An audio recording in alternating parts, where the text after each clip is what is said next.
अदिति और अजय दोनों एक दूसरे से हद से ज्यादा प्यार करते थे। हर पल साथ रहना, घूमना फिरना और घंटों फोन पर बात करना दोनों के लिए आम बात थी। दोनों एक दूसरे के बिना एक दिन भी नहीं गुजार पाते थे। दुनिया की नजर में वह प्रेमी जोड़े की तरह थे, पर उन्होंने एक दूसरे को कभी प्रपोज नहीं किया था।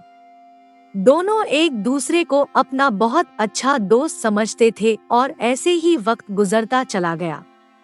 दोनों एक दूसरे के साथ इतने खुश थे कि उनको किसी और की जरूरत ही नहीं पड़ती थी। हमेशा एक दूसरे के साथ वक्त गुजरा करते थे। एक दिन सुबह से लेकर शाम तक अदिति अजय को कॉल और एसएमएस करती रही, पर अजय का कोई रिप्लाई नहीं आया। अदिति बहुत परेशान और बेचैन हो गई। सुबह से उसने अजय को न जाने कितने कॉल और एसएमएस किए, पर उसको कोई जवाब नहीं मिला। अदिति को कुछ समझ नहीं आ रहा था वह क्या करे। देखते देखते रात के 2 बज गए। अदिति ने न खाना खाया और न उसको नींद आ रही थी। उसके मन में बस एक ही बात घूम रही थी, आखिर अजय उससे बात क्यों नहीं कर रहा। अदिति ने एक लास्ट एसएमएस किया, अगर मैं तुमको इतनी बुरी लगती हूँ तो अब मैं तुमको दोबारा कभी एसएमएस या कॉल नहीं करूँगी।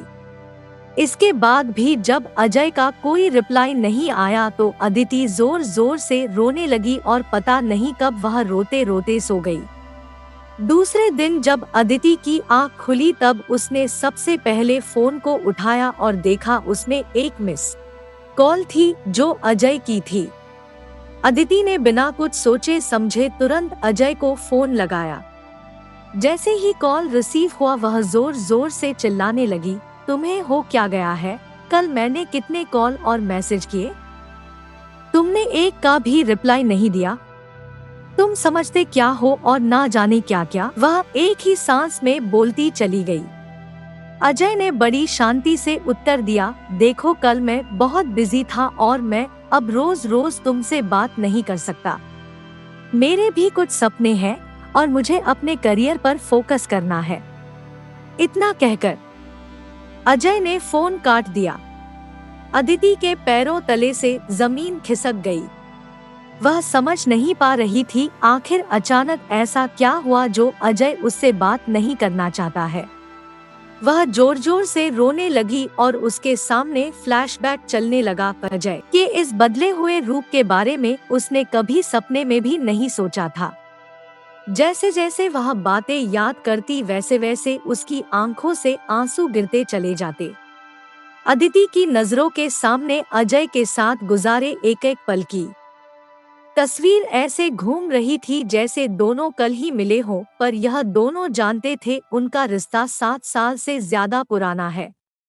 वह अपने आप को कमजोर, अकेला और दुखी महसूस कर रही थी।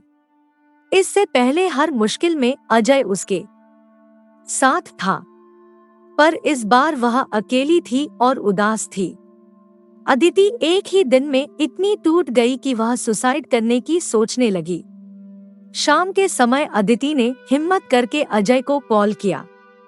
अजय ने फोन उठाते ही कहा, मैं अभी बहुत बिजी हूँ, तुमसे बात नहीं कर सकता, सॉरी, और फोन रख दिया। अदिति के नंबर से रात 8 बजे अजय को फोन आता है। फोन सुनकर अजय जोर जोर से रोने लगता है और कहता है, यह सब मेरी गलती है, मेरी गलती से यह सब हुआ है, इसका जिम्मेदार बस मैं हूँ, और रोते हुए घर से हॉस्पिटल के लिए निकल जाता है। यह कॉल अदिति की मां ने किया था क्योंकि अदिति का एक्सीडेंट हो गया था और हॉस्पिटल में अदिति अजय का नाम ले रही थी। जैसे ही अजय हॉस्पिटल में पहुंचता है, अदिति की आंख खुलती है और वह कहती है, आखिर मैंने क्या किया है जो तुम मुझसे बात नहीं करना चाहते? तुम्हारे बिन मैं जी कर क्या करूंगी, मुझे मर जाने दो। अजय की आंखों से आंसू गिरने लगते हैं और वह कहता है, गलती तुम्हारी नहीं, किस्मत की है। मेरे दिल में छेद है और मैं बस कुछ ही दिन का मेहमान हूँ, इसलिए मैं तुमसे दूर जाना चाहता था ताकि तुमको दुख न हो। अदिति अजय का हाथ पकड़कर मुस्कुराती है और आंखें बंद कर लेती है। आदित्य के चेहरे पर सुकून झलकता है और वह अपनी आखिरी सांस अजय के साथ लेती है। थोड़ी ही देर में अजय को हार्ट अटैक आ जाता है और अजय भी दुनिया छोड़ देता है। बहुत किस्मत वाले लोग होते हैं जिनको इस संसार में सच्चा प्यार मिलता है, और उससे ज्यादा किस्मत वाले लोग वो होते हैं जो पूरी जिंदगी साथ गुजरते हैं। दोनों साथ साथ जीते हैं और साथ साथ मर जाते हैं। दोस्तों, आपको हमारी हार्ट टचिंग लव स्टोरी कैसी लगी हमें कमेंट करके जरूर बताएं। वीडियो अच्छा लगा तो वीडियो को लाइक और शेयर जरूर करना। मिलते एक नई कहानी के साथ।